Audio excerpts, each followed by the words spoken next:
Meus irmãos, boa noite.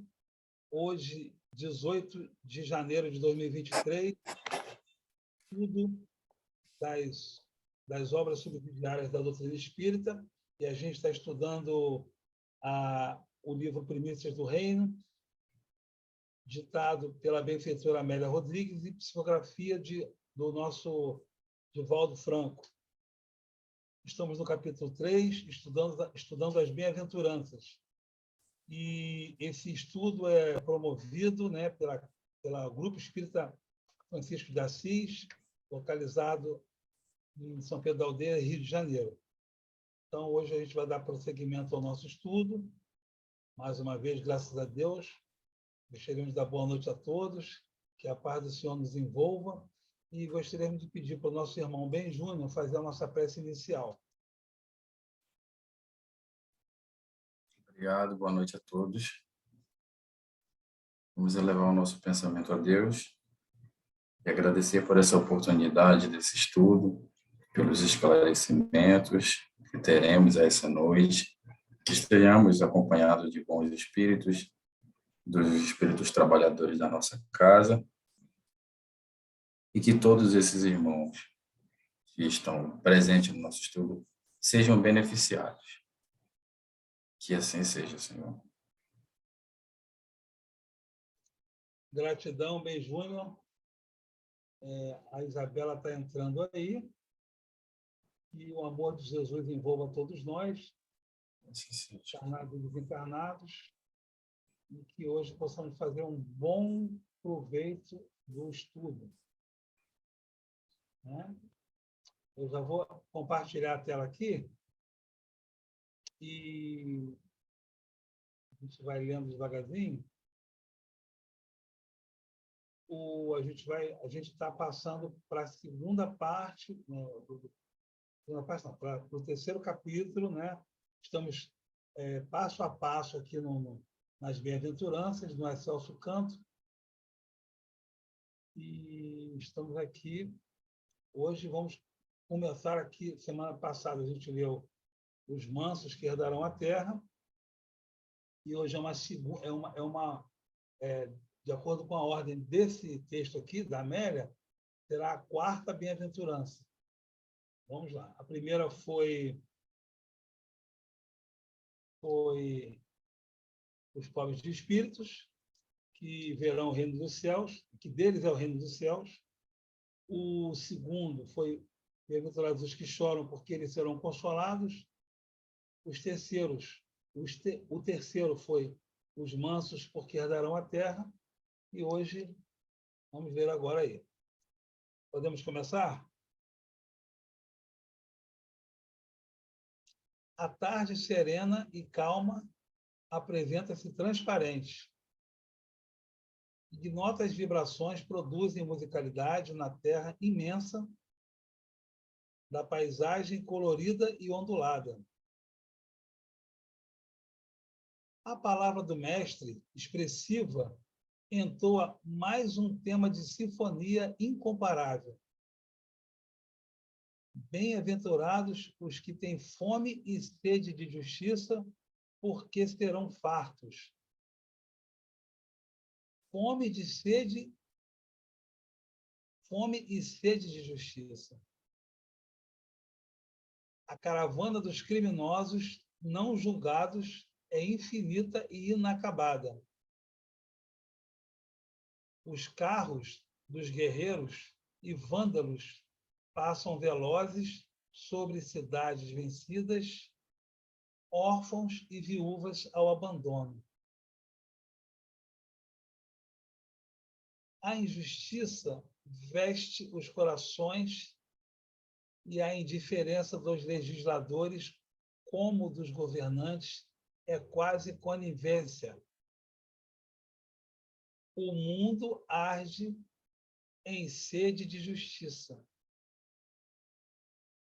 O homem tomba esfaimado às portas da justiça. Todavia, os desvairados retornam aos antigos passos e reencarnam imolados à loucura e estigmatizados pela crueldade. Felizes os que experimentaram suas atrocidades. Há uma esperança que é vida para sedentos esfaimados. Feridas à vista, feridas do coração, feridas ignoradas que clamam lenitivo à justiça do amor. O homem amargurado às portas da verdade. A verdade descendo ao homem, esclarecendo-o e pacificando-o, renascendo para resgatar, recomeçando para acertar, repetindo as experiências para aprender. Justiçado pela consciência, corrigido pelo amor, preparado para a libertação. Serão saciados. Muito bonito, muito poético, muito consolador, muito revelador e muito de encontro aos ensinamentos da doutrina espírita, que ela vem nos revelando. Lá, quem estudou a justiça divina, né? as leis da justiça, no livro dos Espíritos, Emmanuel também tem um livro chamado Justiça Divina, e esse tema ele vem pontuando sempre a humanidade, porque muitos de nós nos sentimos injustiçados. A gente sabe que o Pai não dá um frio maior que o cobertor ou um cobertor menor que o frio. Você sabe que o que a gente passa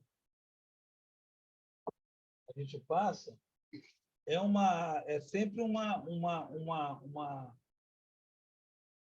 ajuste com a lei, um acerto com a lei. Nunca é castigo, todos sabemos disso, mas é bom relembrar disso. Nunca é castigo. E quando Jesus vem falar que os sedentos e famintos de justiça serão saciados, é porque, se Jesus fala, é porque é verdade. Todas as promessas do Cristo foram, são e serão sempre verdadeiras. Então, meus irmãos, todos nós, quando acontece algo conosco que a gente não está esperando, algo que nos surpreende, algo que a gente não quer que aconteça, algo que a gente sente desconfortável, incomodado, prejudicado, a gente quer apelar para a justiça. A justiça é uma ferramenta que o Pai nos concede, que ela vem pontuar aqui os lados, cada lado, o que se sente prejudicado e o que prejudicou. E nem sempre um é o verdugo, nem sempre o outro é a vítima. Se formos olhar as vidas passadas, a gente vai entender que ali está tendo um ajuste. Mas isso não quer dizer que a justiça humana não deva ser acionada como uma ferramenta para o equilíbrio das forças, para a real justiça, que é a justiça divina. Então, o primeiro e único na Terra grande injustiçado é o próprio Cristo, que poderia usar de diversas formas de não permitir que aquele espetáculo de horrores acontecesse com ele, mas por amor, por misericórdia, por compaixão. Era uma promessa, era uma profecia, não só uma profecia, mas aquilo consolidou o amor na terra.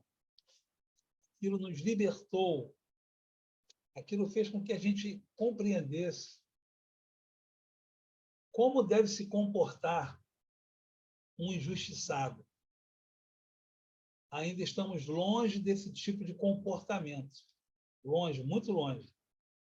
Toda vez que a gente se sente prejudicado, a gente quer acionar a justiça da terra, se for possível, divina, e, se for possível, uma vingança, se for possível, o chamado justiçamento, um revide.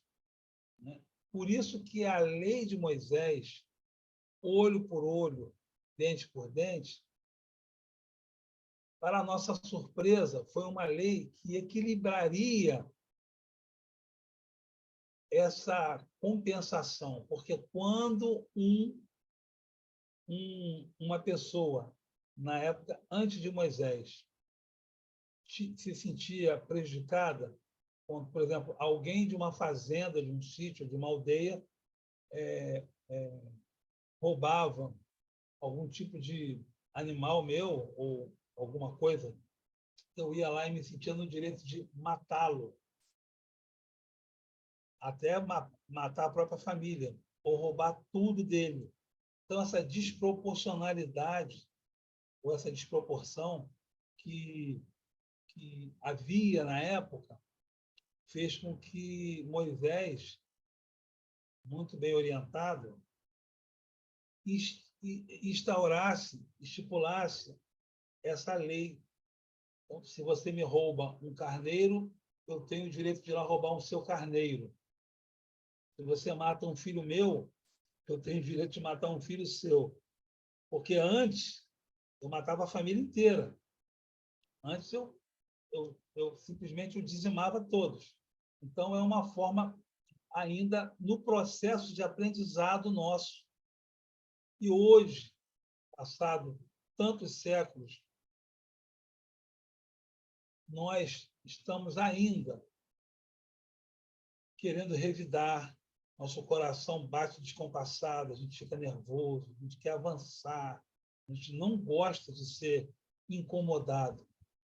Mas se a gente só desse amor, se a gente cumprisse exatamente o que a lei, o que os ensinamentos do Cristo deram para a gente, as leis de Deus que estão em nossa consciência, segundo o Livro dos Espíritos, nós agiríamos diferente. Portanto, quando alguém nos prejudica, nós podemos acionar a lei da terra, mas não deveríamos ficar com ódio, com raiva, rancor, mágoa do irmão que nos fez mal. Não deveríamos. Porque quando a gente começa a querer revidar, a gente começa a entrar em sintonia com outras energias, alinhar com outras forças, sintonizar com outros espíritos desencarnados e encarnados que vão fazer com que a gente se desencaminhe ainda mais. Então, lá a questão do Jó, que perde tudo e mantém a fé. Lá a questão do Estevão, que é apedrejado pelo Sinédrio, por ordem de Paulo, e abençoa Paulo, morrendo. Lá, Pedro, quando é crucificado de cabeça para baixo, e ele leva uma pedrada na cabeça, a pessoa que mata Pedro, ela fala assim: morre, velho desgraçado. Ele fala essas palavras. E aí, quando Pedro é retirado do corpo, ele é levado para um campo criado pelo Cristo, para ele ficar lá o tempo que ele precisasse. Jesus fica um tempo com ele e volta para a terra, e Pedro decide voltar com ele. Quando eles voltam, passa um tempo, quando eles voltam, Jesus fala com ele assim: Pedro, tem alguém fazendo uma oração precisando de você, pedindo para você abençoar a filha dele. Pedro, prontamente, pois não, mestre. Mas Pedro, sabe quem está pedindo isso? É aquele soldado que te apedrejou. Um pedregulho na cabeça. Pois não, mestre, eu vou lá. E ele vai lá e cura a filha do então verdugo de Pedro, que já se convertera.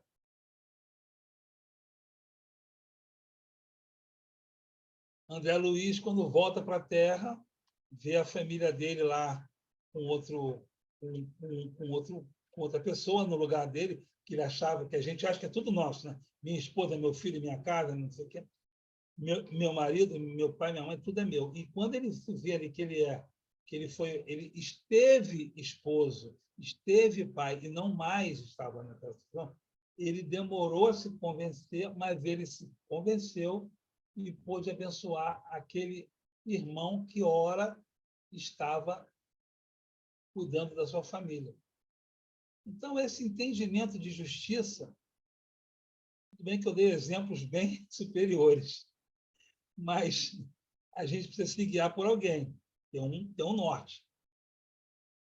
Então, quando a gente fala em justiçamento, né, em matar o bandido bom é daquela maneira, é morto, essas afirmações totalmente fora do Evangelho, quando a gente ouve isso e absorve isso e sente e quer usar isso, a gente está desalinhado com as leis o tempo todo.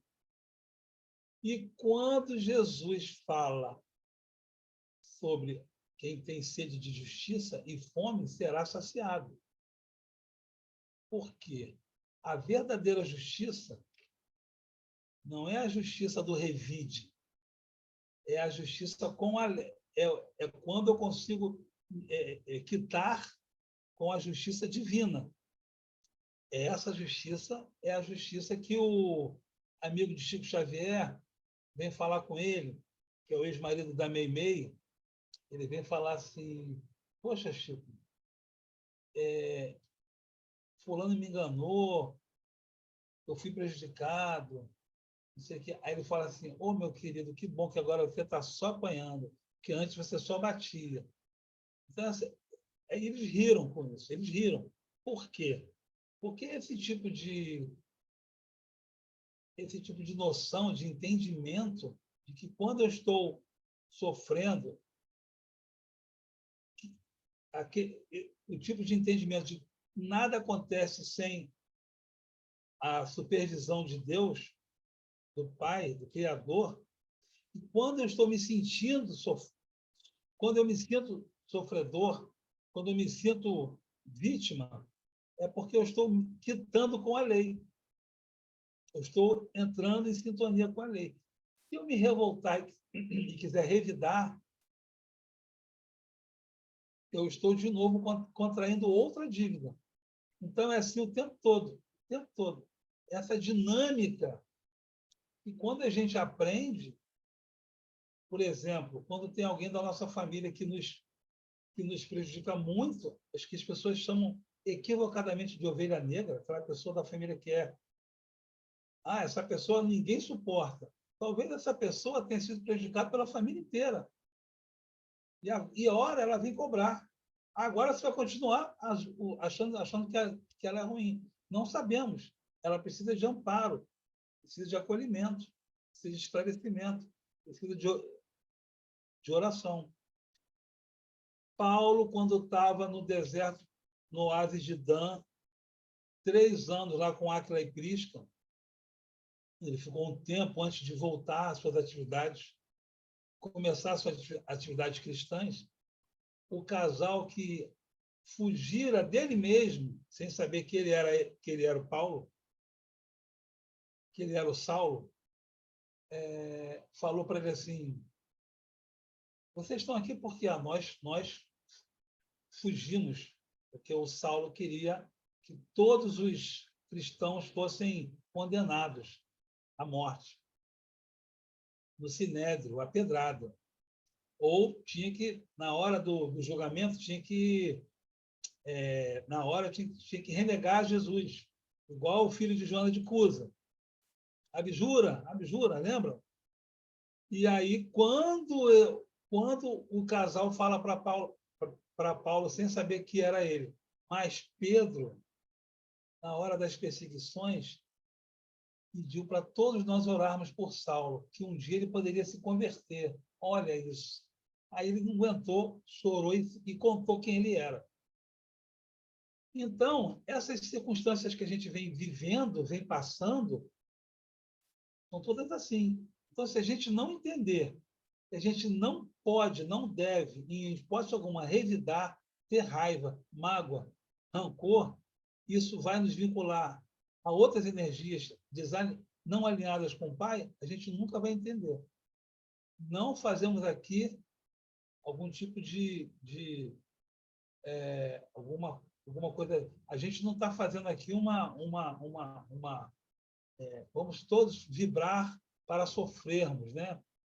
Somos todos masoquistas, não é nada disso. Mas a gente tem que entender que até onde a gente pode ir. Se a gente usou a justiça da terra e ela, poxa, o cara não foi condenado. Eu sei que ele matou, ele só ficou 20 anos preso. Tinha que ficar a vida inteira. Tinha que ser condenado à morte. Se a gente ficar nesse processo, a gente não sabe o que ora que está sendo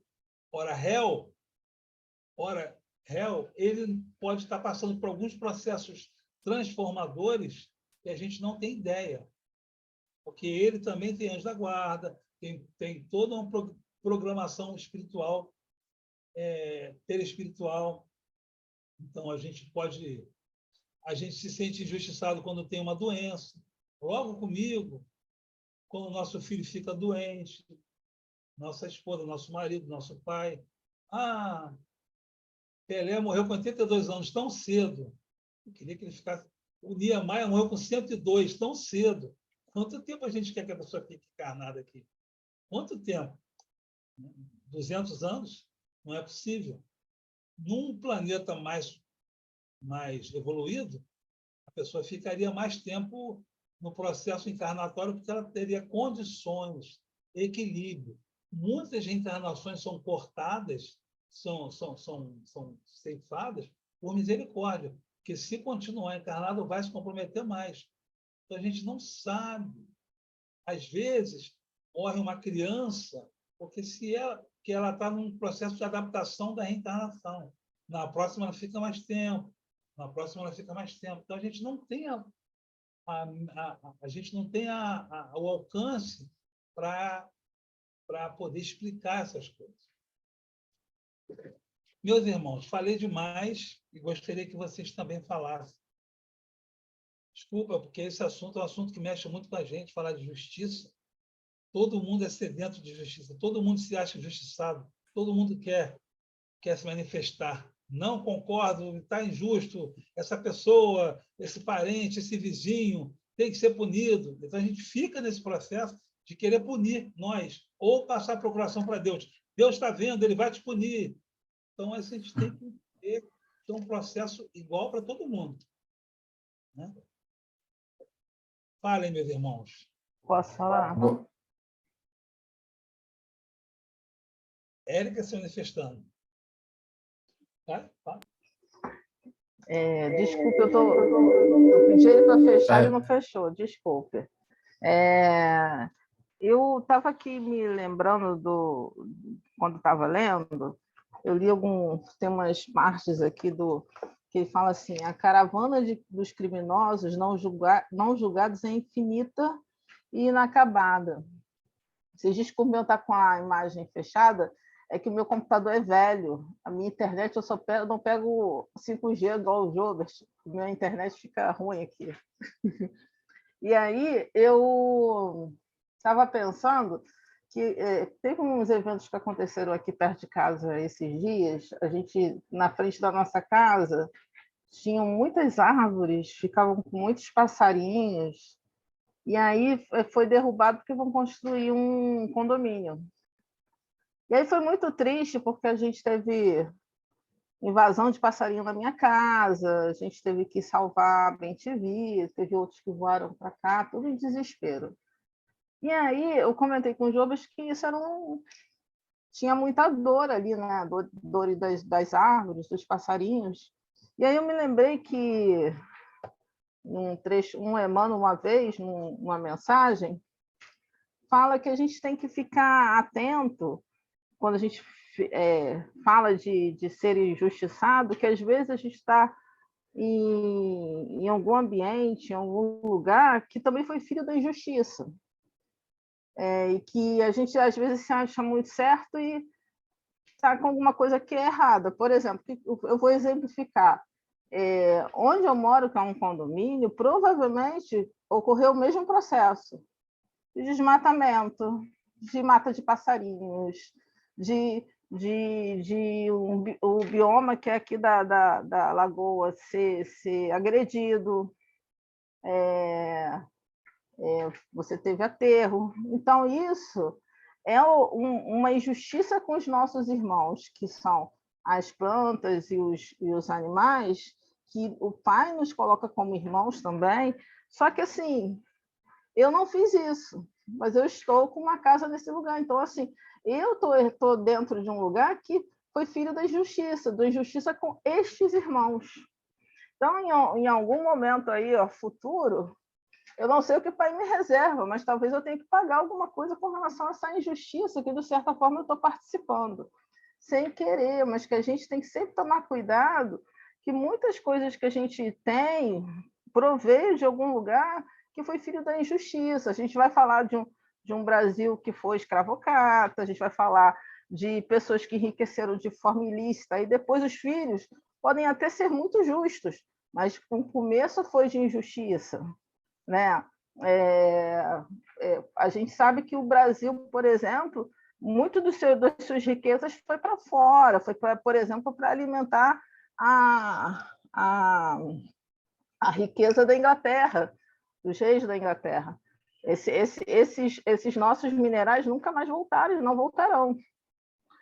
Então, aquela riqueza, aquela pompa toda é filho da injustiça com o Brasil. Se a gente hoje é um país que talvez tenha um pouco mais de pobreza, também é pelos recursos que foram embora, né, em determinada época. Mas, enfim, era isso que eu estou falando, assim, a gente poder repensar e refletir que até aquilo que a gente acha que é injusto pode ser que seja justo, até porque a gente participou de muita coisa que não era justa no passado.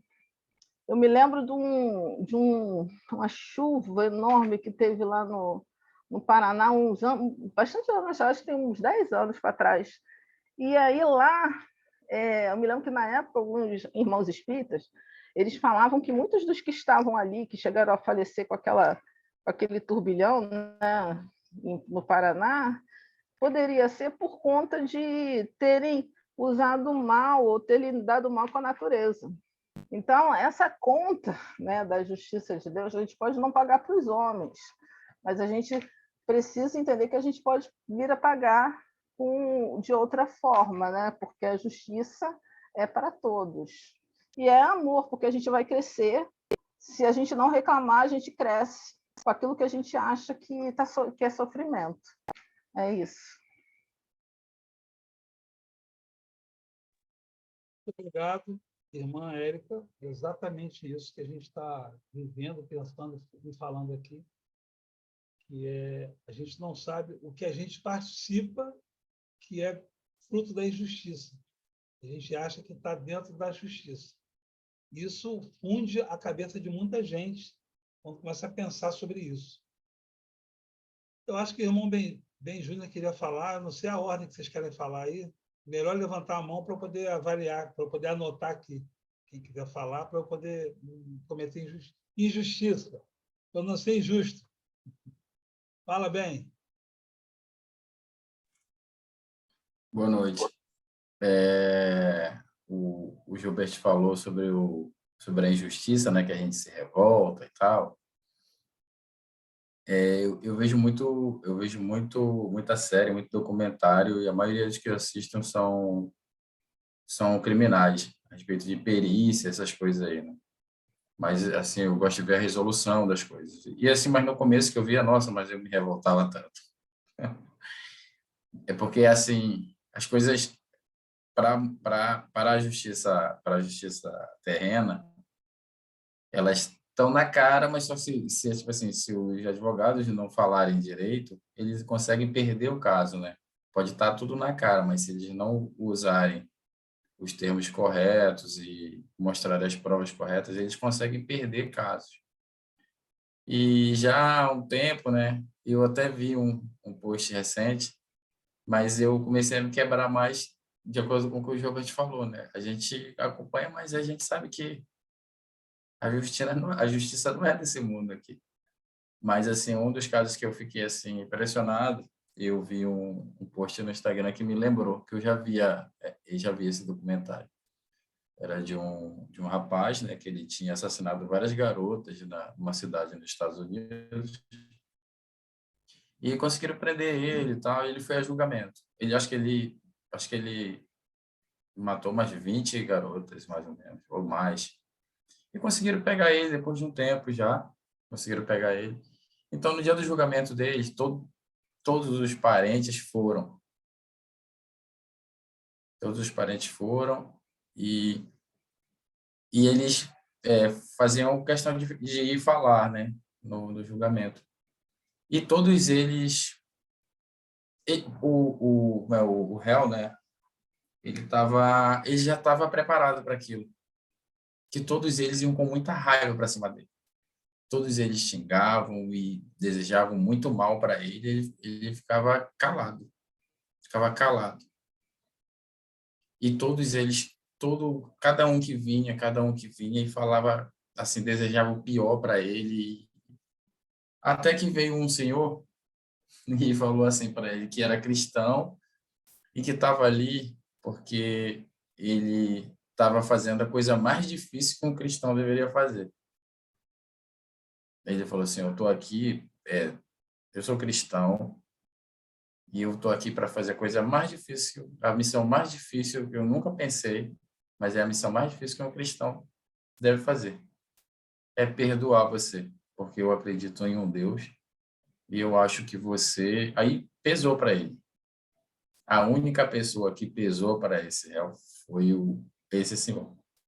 E ele baixou a cabeça e começou a chorar. Então, a gente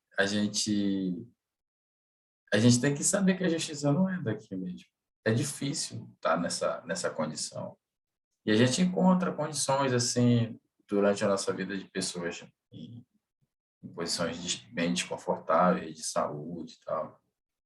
Mas que a gente tem que permanecer na nossa fé. E saber que a nossa construção não é para esse local aqui. A nossa vida continua. A construção é para o nosso verdadeiro mundo, né? Nosso mundo real, que a gente tem que caminhar sempre pensando nisso mesmo. A gente não pode deixar se envolver com a matéria demais. Claro que a gente tem nossas obrigações, mas a nossa construção ela é para frente, é mais para frente. Obrigado, Gilbert. Sim, esse documentário aí, essa reportagem, essa filmagem, ela tem no YouTube e ela já teve no grupo já, tá? A Mônica postou, eu postei também o link, e a gente pode recolocar no nosso grupo para fortalecer o que você está falando aí. Muito boa lembrança. Eu lembrei porque apareceu no meu post, num vídeo do Instagram, né? Num post do Instagram, e eu lembrei que eu tinha assistido. Por acaso. Não é por acaso, né? Até porque o celular também ele escuta a gente, não? Então, o que a gente está pensando, o que a gente falar, ele Mas isso está falando é que, na verdade, todo mundo ele queria que o cara morresse. Isso. Todo mundo desejou muito mal para ele. Inclusive, nos Estados Unidos, não sei se em outros países tem, a gente vê isso em filme, tem a condenação à morte, né? Injeção letal, e tem uma sala de espectadores ali. O padre, o juiz, o xerife, o delegado, Tem a testemunha, o padre vai antes. Fica um espetáculo assim, a justiça foi feita dentro É dessa uma coisa horrível. porção de justiça, eles acham que... E aquilo ali, o sangue não se lava com sangue. A nossa irmã Alessandra vai falar. Boa noite a todos. É um tema bonito, né? E diz muito direto. A nossa formação é no direito. Eu fiz direito. E a gente, quando estuda, a gente fica muito inflamada nas medidas, nas leis, na aplicação. A gente se sente mesmo que detentor de poderes, né?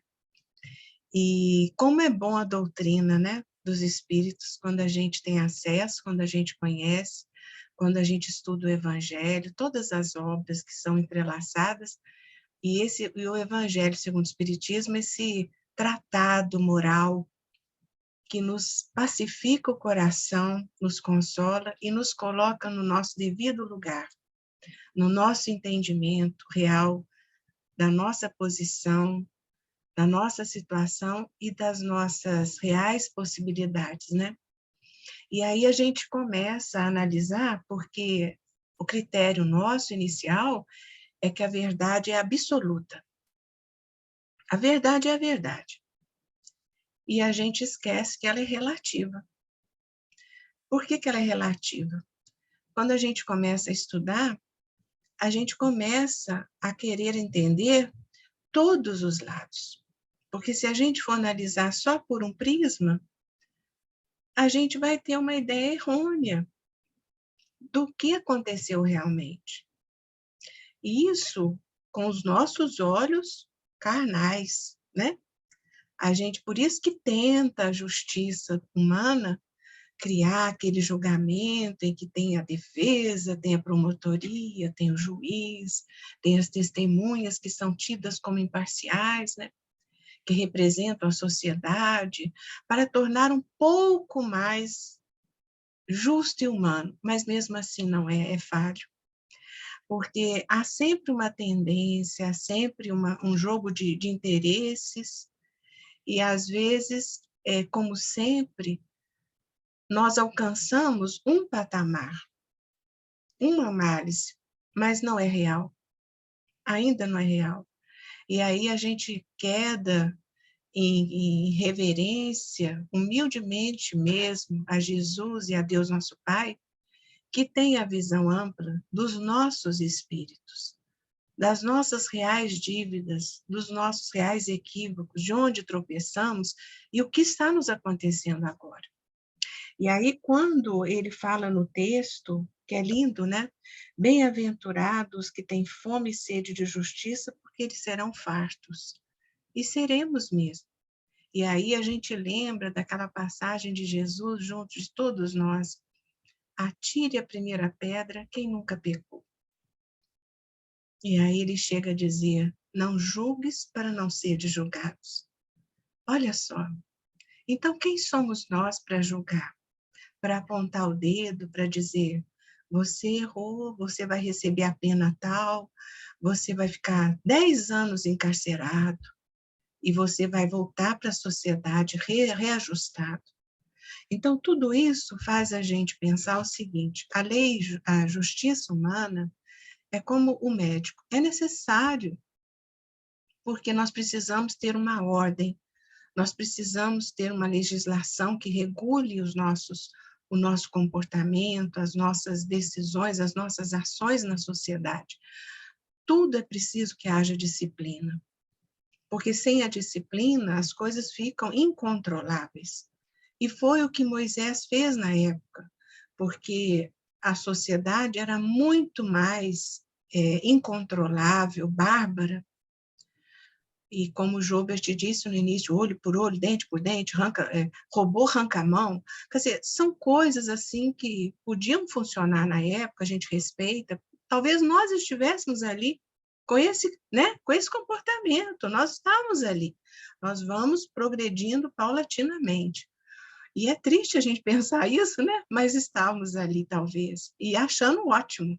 Como podíamos também estar junto da multidão, clamando para que Jesus fosse crucificado, o que nos envergonha profundamente, mas nós temos que entender isso, né? Porque e Jesus nos ama, ele entende. A crucificação do Cristo foi uma comprovação da nossa ignorância. Ele tinha que cumprir a vontade do Pai, e tudo aconteceu dentro da vontade do Pai. Mas só aumentou a nossa ignorância e a nossa dívida. Isso é que a gente precisa entender. Então, a justiça, ela é precisa que ela exista. Como que nós vamos ordenar uma sociedade? Ó, a faixa do pedestre, ó, você não pode entrar na loja e tirar o que você quer, você tem que pagar. Olha, você não pode sair aí armado e matando todo mundo, você ficou com raiva, você sai e mata. Então, precisa haver uma regulamentação. Mas é preciso também que o homem entenda que, mesmo assim, ainda somos muito deficitários e que a maior justiça é realmente do Pai. E vamos entender, porque aí, né, Lucy, nós vamos lembrar de você dizendo da pena de morte, que quando você falou no estudo do Evangelho foi muito interessante, porque eu, como estudante, eu achava que era bom também. Vai ser justiça. Eu era capaz de fazer o decálogo das razões Então, para a pena de morte era bom. Então, eu era complicado, eu consegui. Não é? E a gente não pode envergonhar, porque são etapas, né? Então, eu era estudante, 17 anos, nossa, mãe, achava que a justiça estava na minha mão, era a minha chance. Então, quando vinha aqueles casos, os professores colocando, eu vibrava. Não, tem que ser assim, tem que ser assado. E hoje eu falo, Jesus, como eu pude pensar isso, né? Porque, vamos dizer, justiça não foi feita, aquele espírito não precisava disso. Se eu programei, o escândalo é necessário, mas ai de quem o provocar. Se eu contribuir para isso, de alguma forma, como advogado, como promotor, ou como inquisidor, de alguma forma, eu me endividei perante aquela alma. E a lei se fará porque eu terei que reparar minha falha com esse irmão, que eu achei que eu tinha poder sobre a vida dele. Então, olha, é muito sério quando a gente traça um julgamento, quando a gente traça decisões, passos sérios que a gente vai dando, e nós não temos o direito nem de exterminar a nossa vida, de nos maltratarmos, e nem a do outro. A justiça tem que ser feita, mas não pelas nossas mãos, pela mão divina. E isso acaba que nós vamos nos pacificando por dentro quando a gente conhece Jesus. É aquela coisa. O que é liberdade? Um discípulo perguntou para o mestre. Aí o seu orientador pensou, falou assim, quando a gente não conhece Jesus, você é livre para fazer o que desejas. Mas quando você conhece Jesus, você é livre para fazer o que deves. E aí a gente põe o peso corretamente aonde precisa ficar. Então, quando a gente lê, por exemplo, todas as obras, tudo, quando a gente vê um crime hediondo acontecendo, como aquela, eu não lembro o nome, gente, é de uma filha, Suzana, um sobrenome bem diferente. É isso, é Suzana, como é que você falou, Jô? Tá mudo. Christoffen, né? Christoffen, isso mesmo. Christoffen. Verdade, semana passada. Eu, sinceramente, na época, eu fiquei chocada pela frieza, pelo planejamento daquela alma. Mas, na mesma hora, eu senti muita pena dela, mas muita mesmo. Eu cheguei a fazer uma prece por ela, pelo equívoco que ela estava cometendo, achando que ia deter poderes, que ia aniquilar o pai e a mãe, que ela estaria livre para fazer o que quisesse, ela só se acorrentou ainda mais, criou laços profundos e de difícil dissolução. Por quê? Ela, numa encarnação, ela não vai conseguir resolver todas as dívidas que ela tem. Naturalmente, será preciso ver um ato, numa fração de segundo. Ela se comprometeu para várias encarnações, talvez, e junto dessas almas que ela se atrelou a ela por atos de muita consequência. Então, quando a gente vê qualquer crime hediondo, qualquer atitude que nos cala a alma, eu sinceramente, com esse conhecimento do estudo, que me faz muito bem ao coração, eu me pacifico e penso, meu Deus, olha o equívoco dessa alma, como ela está se endividando e para muitas encarnações. Então, isso faz com que a gente também policie as nossas atitudes, os nossos pensamentos, a raiva, sabe, controlar mais as emoções e controlar em casos menores também. Uma briga de trânsito em que você se silencia, você pede desculpas, aí você fala, nossa, eu estou sendo babaca. Não, eu estou sendo corajosa, porque eu estou evitando situações piores e não quero dívida espiritual com ninguém. Então, quando a gente tem esse conhecimento, é muito bonito. É como ele diz aqui no texto, olha, feridas à vista, feridas do coração, feridas ignoradas, que clamam lenitivo à justiça do amor.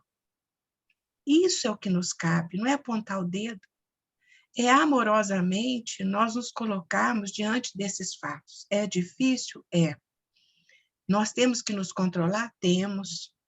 É difícil nos vencer? Muito. Mas quando a gente tem Jesus, a gente pensa nele e tudo muda em nós. E aí ele diz o seguinte, o homem é amargurado às portas da verdade. A verdade para nós, ela se abre, ela se fortalece, ela nos encoraja. E a verdade descendo ao homem, esclarecendo-o e pacificando-o. Nos pacifica, nos acalma. A gente vê o equívoco daquela alma, a gente não vê que aquela alma nos agrediu, nos matou, nos feriu.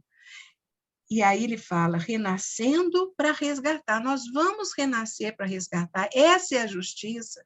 Por isso que Jesus disse assim, Pai, perdoa-lhe, eles não sabem o que fazem. Nós nos endividamos para muitas encarnações. E nós tivemos que reencarnar e reencarnar até aprender que não era assim que se julga uma pessoa. Você pode se contrapor suas ideias, mas de forma educada, com respeito. Nós não precisamos entender tudo que nos chega, mas nós temos que respeitar todos aqueles que estão convivendo conosco. Então, como o Evangelho nos muda a visão? E aí ele diz, justiçado pela consciência, corrigido pelo amor, preparado para a libertação. A gente precisa, porque isso tudo que nós fazemos, como agimos, como pensamos, está na nossa consciência. Então, não adianta quando a gente desencarnar dizer assim, olha, eu fui ótima pessoa, nossa, eu não fiz nada, viu? Não adianta, porque a nossa alma fala por nós, por isso que nós nos envergonhamos. E também, como disse a Lucy um dia no estudo, também sentimos alegria do que nós conquistamos, porque nós não somos algozes, né? Temos virtudes e temos equívocos, mas nós nos envergonhamos dos nossos equívocos. Então, que bom se a nossa vergonha for um pouquinho menor, né? Não for tão grave como, nossa, eu tirei a vida da pessoa, nossa, eu empurrei ela no barranco, nossa, eu dei um pontapé nela, nossa, eu chutei o cachorro. São atos que a gente não se comporta mais de fazer, né? Então, pois não, Gilbert? As nossas agressões, né? Sim, sim, e aí a gente fala assim, aonde a gente, por exemplo, tudo das histórias que vemos nos leva a esse pensamento. Nós não estamos tirando de nós estamos tirando da própria doutrina. Então, no livro Brasil, Coração do Mundo, Pátria do Evangelho, por exemplo, a coisa mais linda na Inconfidência Mineira, no capítulo, olha para vocês verem que lindo. Então, ali, eles participaram, né, para poder libertar o Brasil do jugo português, porque todas as riquezas estavam sendo levadas para lá. Inácio de Alvarenga, Joaquim José da Silva Xavier, o Tiradentes, Cláudio Manuel da Costa, Tomás Gonzaga, tantos, tantos, tantos, e foram julgados pela Dona Maria I, né? E aí eles ficaram 3 anos presos. Olha, a gente às vezes não atenta para esses detalhes, né? Foram julgados, foram presos há 3 anos, ficaram lá, já inclusos na prisão, e depois eles foram julgados, aquele julgamento da época, né? Tendencioso, logicamente. A coroa não queria que eles se manifestassem, houvessem rebeliões contra Portugal. E aí as riquezas nossas eram importantes para Portugal, Espanha, França, Holanda. E aí, então, eles são colocados, e dá a sentença. E a sentença de todos foi o exílio fora do Brasil, nas terras africanas. Mas Tiradentes seria o exemplo. Ele seria enforcado e esquartejado para a justiça, para justiçar. E aí, então, olha que beleza, olha agora o plano espiritual. Dona Maria, depois disso, enlouquece. Ela tem distúrbios psicológicos pelas atitudes dela. Olha só a responsabilidade. E fora quem enforcou, quem participou, quem condenou. Olha só como que atrelam, como que se acorrentam a atitudes. Então, que bom se a gente acorrentar boas atitudes, né? Em vez de acorrentar as más. E aí, Tiradentes, quando é enforcado, ele vai resignadamente, olha o espírito que é Tiradentes, ele foi resignado, pedindo amparo ao alto pelo que ia lhe suceder. E após o seu enforcamento, ele é retirado do corpo para não presenciar o esquartejamento. Olha que coisa mais linda. Olha a espiritualidade agindo, e nós achando que ele é o quê? Um criminoso. E aí, no plano espiritual, Ismael o acolhe nos seus braços, olha que lindo, gente, e diz a ele assim, fala o seu nome, querido irmão, você acaba de resgatar com seu sacrifício a sua dívida de vidas passadas como inquisidor. Então, nada sai das leis divinas. Ele tinha que passar por aquilo, porque ele promoveu aquilo também em outros momentos, com outras almas. Ele se endividou. Todos nós seremos cobrados pelas nossas obras.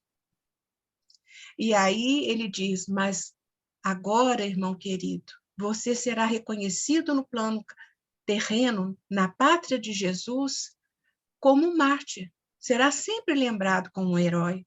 E ele é. Então, a gente vê o que com isso? Todos os fatos estão aqui. Nada foge à justiça divina. Então, lembremos também daquele caso da família muito linda japonesa, em que o filhinho deles, eles eram uma família que tinha um comércio, há muitos anos isso, né? Acho que era uma farmácia.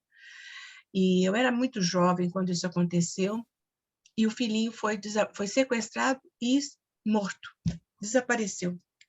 E quando acharam, ele estava enterrado na própria casa deles, acho que numa garagem, num quarto dos fundos, enterrado lá. Pensa, meu pai procurando e ele lá morto. E o funcionário, que ele sempre cuidou com muito carinho, se revoltou contra ele e queria sequestrar para ganhar dinheiro. Ele foi descoberto, foi preso, e todo mundo achando um absurdo aquilo, né? Na época foi um caso que ganhou notoriedade pela crueldade, né? E aí o pai teve coragem. Olha que coisa mais linda esse espírito. Você tirou o que era mais precioso para mim, mas eu te perdoo. E ele ia visitá-lo todos os dias de visita e levava coisas para ele, para quem o sequestrou, seu filho e o matou. Vamos entender isso? Será que nós conseguimos entender isso? Por que ele agia assim, gente? Ele sabia que aquela alma já estava endividada e sofrendo por muitas encarnações, mas ele não queria participar desse sofrimento. Então ele diz, vá, meu irmão, que a justiça sua é com Deus, não é comigo. A justiça sua, o seu débito é com Deus, o teu Pai, não comigo. Eu te perdoo. Você tirou meu filho, mas eu tenho pelo amor, pela ligação do amor. Olha, gente, fiquemos com essa mensagem para a gente entender melhor ainda esse texto com a ajuda dos irmãos. E muito obrigada. Muito obrigada. Então, Alessandra, lembrando também de João Batista, né? Também, lembrando do que Jesus falou para Pedro.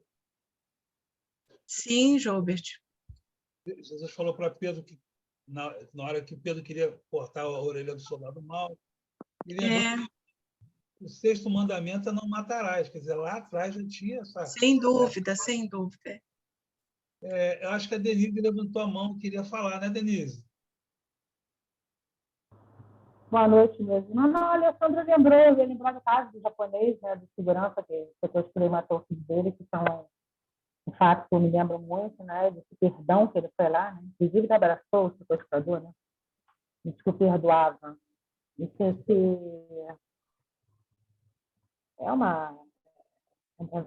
um espírito muito evoluído, né, entender que o problema do sequestrador seria que ele prestaria contas a Deus, não a ele, né, está sendo dito de olho por olho e dente por dente. Era isso, mas a Alessandra já falou. E é igual aquela história de Gandhi, né? Que Gandhi está apanhando, os soldados estão agredindo ele, batem nele e ele se levanta. Batem em Gandhi e ele se levanta. Até que tem uma hora que alguém chega para ele, acho que um soldado pergunta a ele: quem te ensinou a ser um covarde?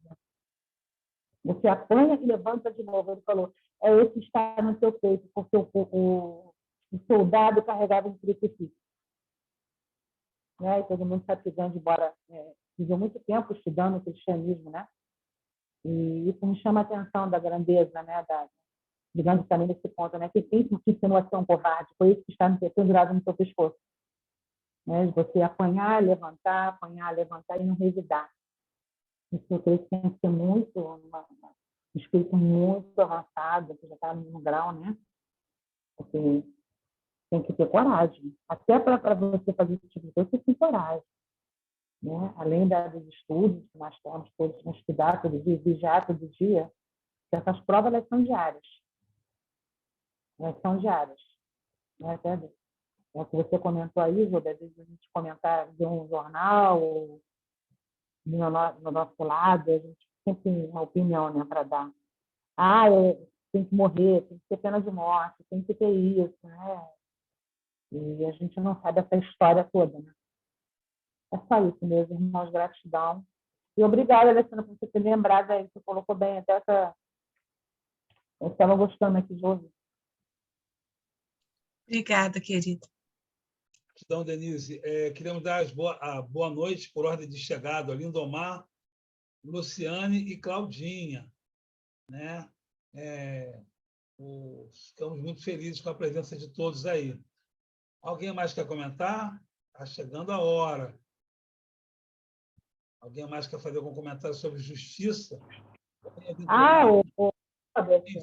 Lembrando aqui, cumprimentando o que a Érica falou, agora eu lembrei que eu tinha anotado aqui, né? Que às vezes a gente não sabe, alguma dívida nós temos, né? Quando acontece uma história. Eu lembrei do caso, né? Que também não sei se vocês se recordam disso, de uma mãe que ficou com os 2 filhos, ela estava sendo sequestrada, sendo presa dentro de um carro, e marginal lá em São Paulo.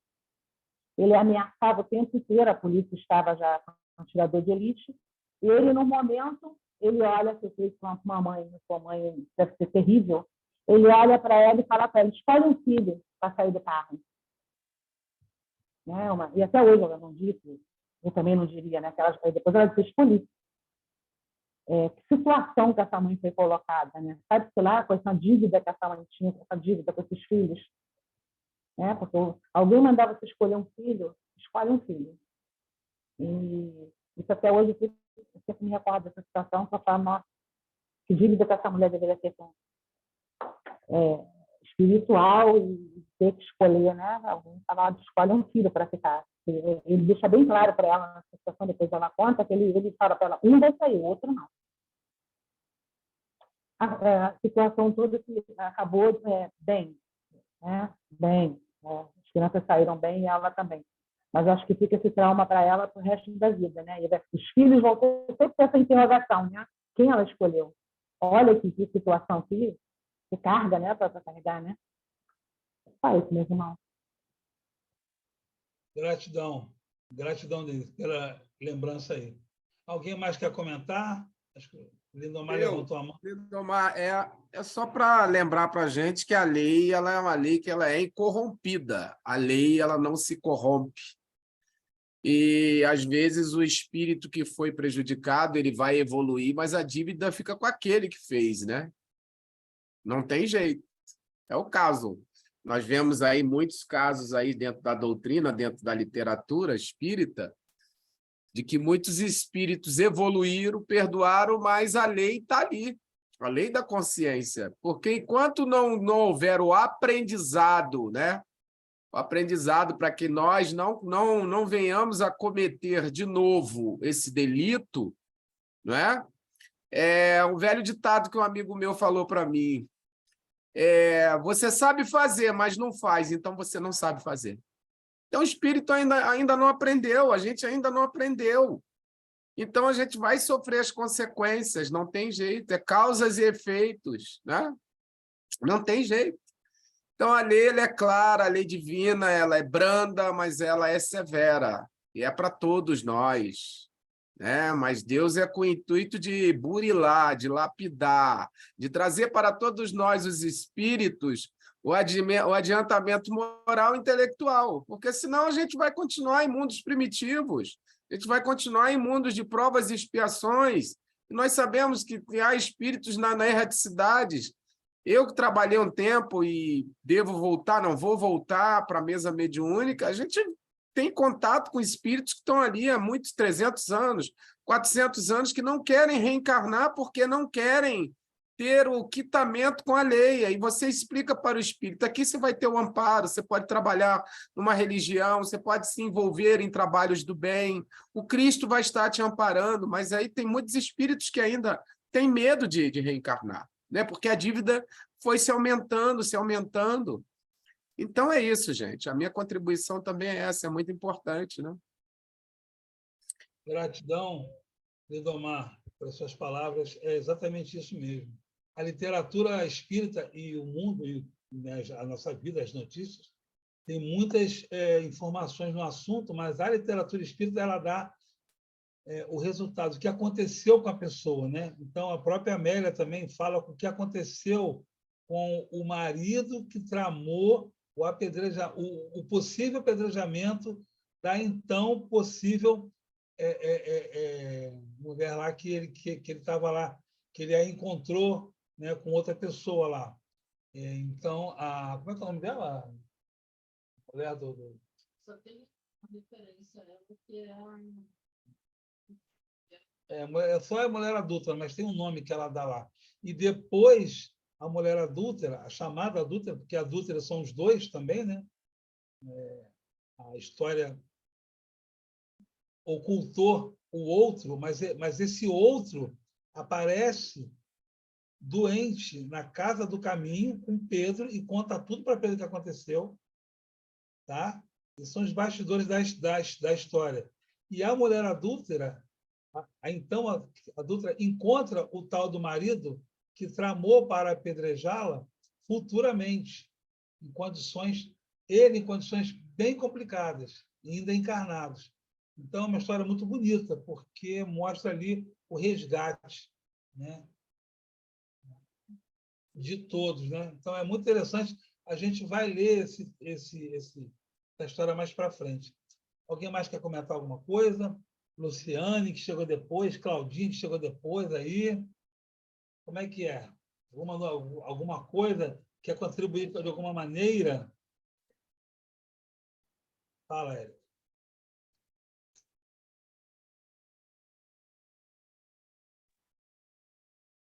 Claudinha, fala aí. Ele estava doido. Não saiu nada? Não, nada. Está esquisito. Claudinha, você ouviu?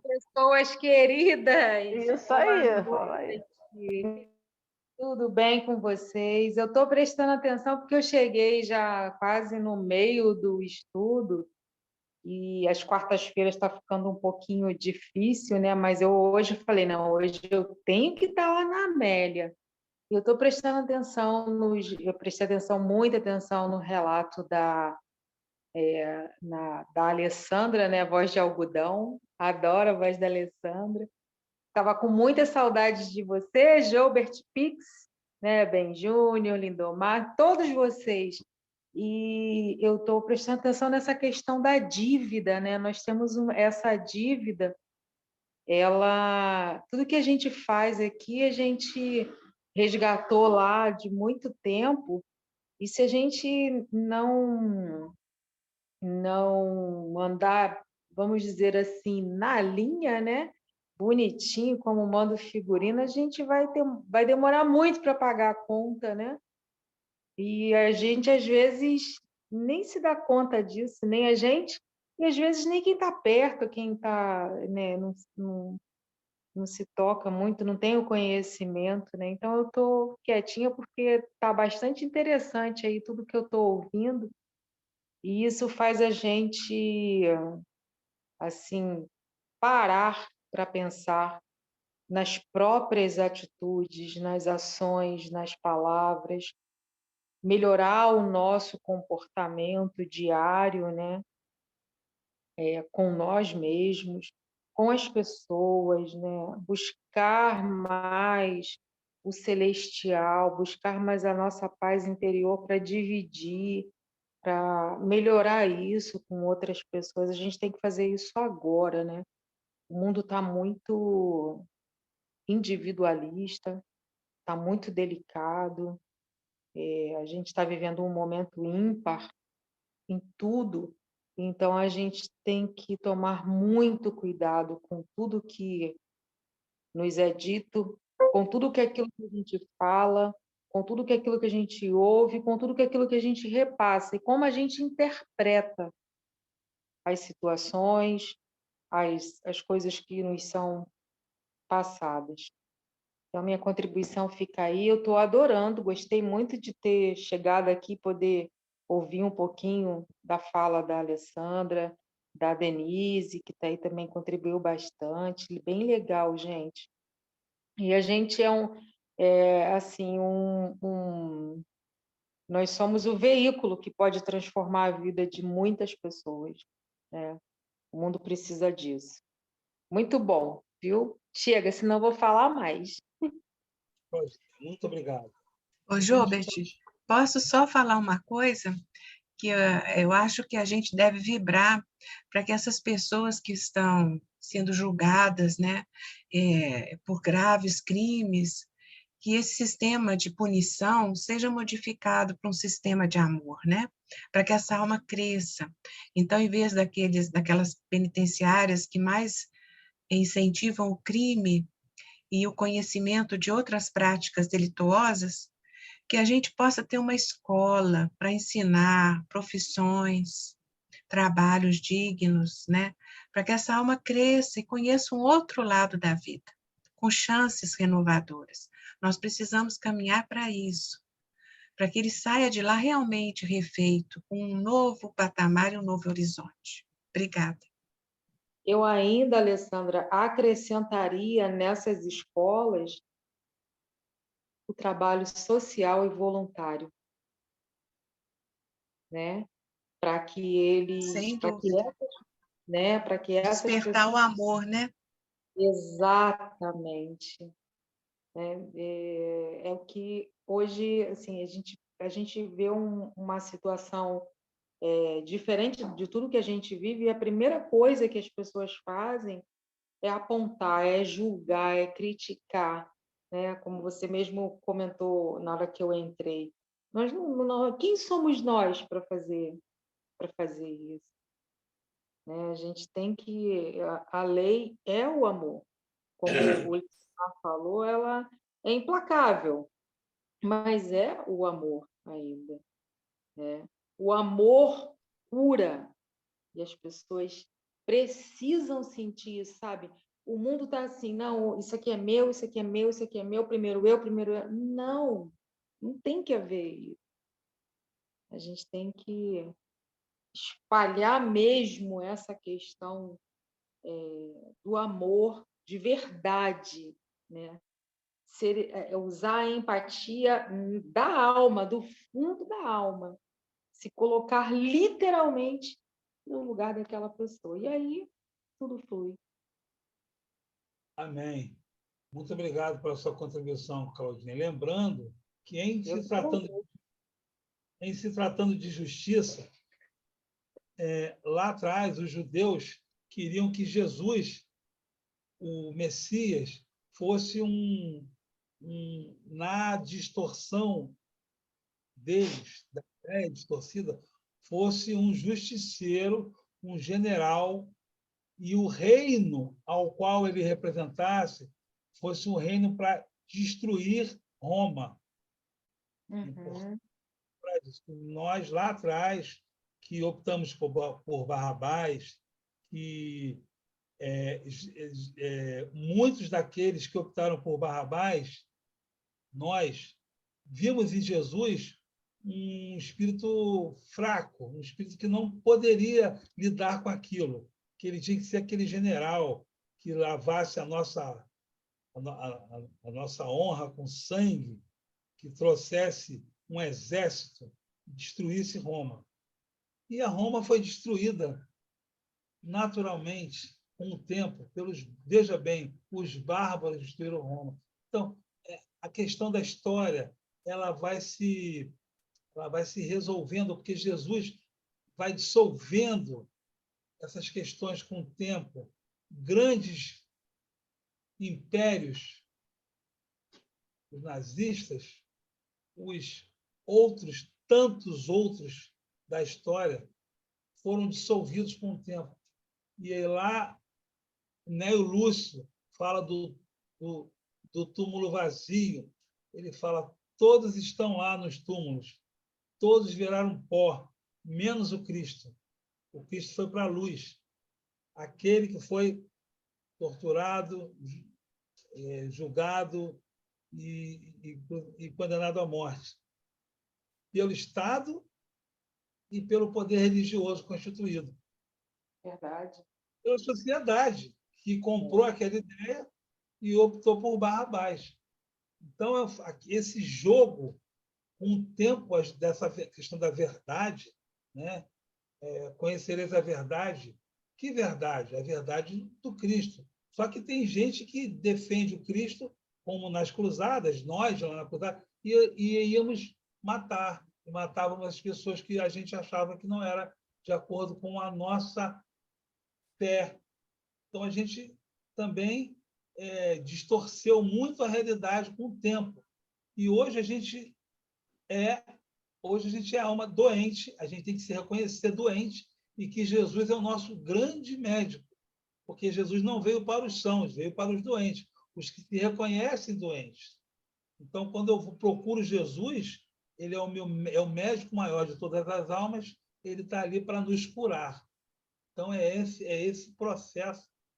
E aí a justiça, quando eu sinto a justiça em mim, quando eu sou um espírito já maduro e sinto que eu estou sendo, que eu estou quitando com a lei, eu tenho que me sentir até abençoado. Do ponto de vista humano, isso é uma loucura, né? Mas o próprio texto diz que quando você se sente ali prejudicado, acho que foi a Claudinha que lembrou do caso do João Hélio também, que chocou todo o... Ali ele também, se os pais, se o centro espírita qual os pais frequentavam era um centro com uma boa orientação, ele ali revelou por que aconteceu isso com ele. Faz muito sentido. Não posso afirmar 100%, porque só posso afirmar 100% Jesus. O resto não sei, eu não posso dar a minha mão no fogo para tudo que os espíritos falam. Mas é bem coerente ele ter sido um romano lá atrás, um cara que arrastava os inimigos nas pedras com a Bíblia. Carroça, né? É É. muito simples isso. Se não for isso, pode ser bem algo parecido com isso, porque Deus não ia permitir que isso acontecesse. Então, a gente já tem essa confiança em Deus, né? Principalmente com uma criança, né? Mas a gente percebe, você vê, né? Que a gente tem que provar o tempo todo, já lá desde a C, que aquilo ali é a verdade. E hoje a gente tem, felizmente a tecnologia ajuda muito, mas infelizmente às vezes ela atrapalha bastante também, né? E lá atrás já tinha esse fator, e hoje só parece que quadriplicou, né? A gente tem que estar mostrando para as pessoas que a gente não é isso aqui, fulano fez, estava certo, chama fulano, chama ciclano, chama Beltrano. Eu sou da época, Me mostrando. eu sou da época, né? Esses dias eu ouvi algo da minha época. O pessoal, como é que foi o vídeo? Que as pessoas a geração de ferro está indo embora. A geração de ferro que colocava, via seus filhos se formarem, colocava as crianças para fazer oração em volta da mesa, fazia oração antes de dormir, que o chinelo havaiana cantava, enfim, a geração de ferro. Nós somos filhos dessa geração, que ainda aperta a mão, te dá bom dia, beija na testa. Eu beijo meu pai na testa até hoje. Uhum. Né? Então, não existe mais isso. Você vê as criançadas aí, tudo quase batendo nas mães dentro do supermercado, farmácia. Eu fico horrorizada. As minhas filhas me tratam assim e as pessoas acham que elas são minhas namoradas. Outro dia ele perguntou: você namora uma menina? Não, é minha filha. Porque ela herdou do meu pai, da minha mãe, dos antepassados dos meus pais, dos meus, a criação, a educação. E hoje a gente não tem isso, né? A gente tem que cobrar isso. E quando a gente vive isso, nós ainda somos taxados de... me chamaram de CDF. Eu ri muito, gente. E os antepassados... Pois é, não está nem tão longe, né? Porque nós somos jovens, vamos combinar, não está nem tão longe. Mas hoje não funciona. Hoje tudo você tem que provar, inclusive para o seu filho. Você foi em tal lugar, prova, quero uma foto, faz uma selfie. Não existe isso, né? Mas vamos lá. Vamos para esse final. Gostaríamos de convidar você, que é da geração da fé, de ferro, não sei, para fazer essa prece final. Ah, meu Deus! Olha, vou falar uma coisa para vocês. Hoje eu fui agraciada desde as 7 da manhã fazendo orações. Ó, meu Deus! De novo, se você quiser. Mas a espiritualidade pede, então nós vamos fazer, com a graça de Jesus. Então, vamos lá. Espera aí, só um minutinho, gente. Deixa eu sentar. Sério.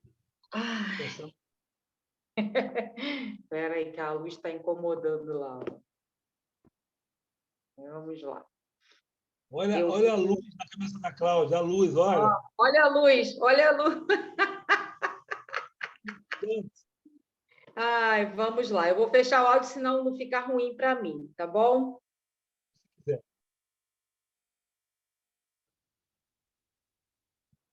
Vamos, pessoal, vamos agradecer a Deus por mais esse dia maravilhoso.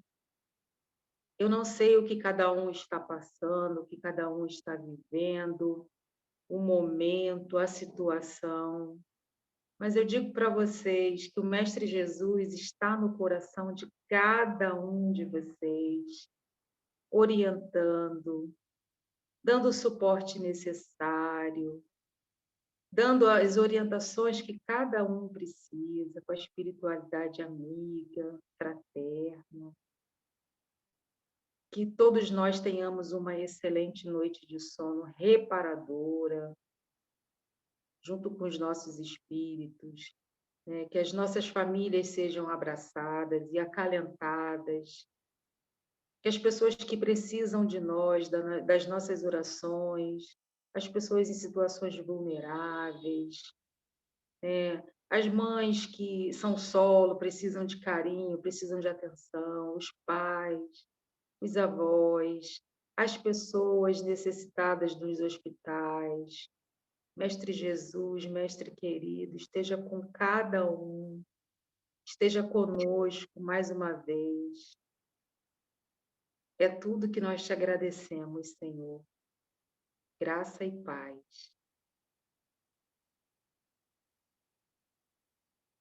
Muito bem. Obrigado, Claudinha. Gratidão, gratidão a todos. Gratidão, gente. Muito bom, viu? Boa noite, gente. Um beijo. Boa noite. Gratidão. Muito bom. Gratidão a todos. Boa Gratidão. noite a todos. Gratidão. Feliz ano novo, Claudinha. Feliz ano novo, Feliz pessoal. ano novo! Feliz Jesus ano novo a todos abençoe. nós. Isso é Para bom. todo mundo, ó, o coraçãozinho. Ah, deixa eu falar uma coisa importante. É importante, antes que eu esqueça, eu entrei, eu entro já chegando, né, gente? A cidade de São Pedro da Aldeia tem um ambulatório próprio de saúde mental. Prefeitura de São Pedro da Aldeia, vocês precisam conhecer o espaço, porque nós precisamos cuidar de nós também para poder cuidar dos outros, tá bom? Muito bom. Coraçãozinho, beijo para vocês. Boa noite.